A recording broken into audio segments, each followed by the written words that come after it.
எப்பா எல்லாரும் பேரும் எழுதிட்டேன், கரெக்டாக இருக்கான்னு பாருப்பா. யார் பேர் விடலையாடா? விடலப்பா. தீப்பூர் ராமசாமி பேர் எங்கடா? சித்தப்பா பேரை போயிட்டியாடா? அது எழுதிட்டேன்ப்பா, இந்த இருக்கு ஒரு இந்த இருக்கா? ஆ பெரியப்பா குருசாமி பேர் எழுதியாடா? குருசாமி எழுதிட்டேன்ப்பா. டோமர் பாண்டி மாமன் பேரு ஐயோ அது எழுதுறப்பா. எழுதிடா, என் தங்கச்சி வந்து உன்னை வெட்டி போட போறா.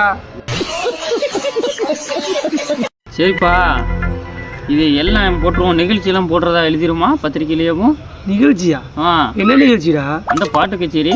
அதெல்லாம் ஒன்றும் வேண்டாம், நீ உழைச்ச பொழப்புக்கு உனக்கு பாட்டு கச்சேரி வேறு. சரிப்பா, அப்போ சாப்பாடு? டே மறந்துட்டேன், எல்லாரும் பேரும் எழுதிரு. சாப்பாடு கிடையாதுன்னு மட்டும் போட்டுடா. இப்பா எனக்கு ஒரு யோசனை இருக்கு, அதை சொல்லட்டா? என்ன யோசனைடா? சொல்றா. சாப்பாடு கிடையாதுன்னு ஓட்டோம்னா எல்லாம் வரவே மாட்டாங்க. அதுக்கு என்ன செய்ய? வேணா நம்ம 1 மணி நேரம் லஞ்ச் பிரேக் கொடுப்போம்னு எழுதிடுமா?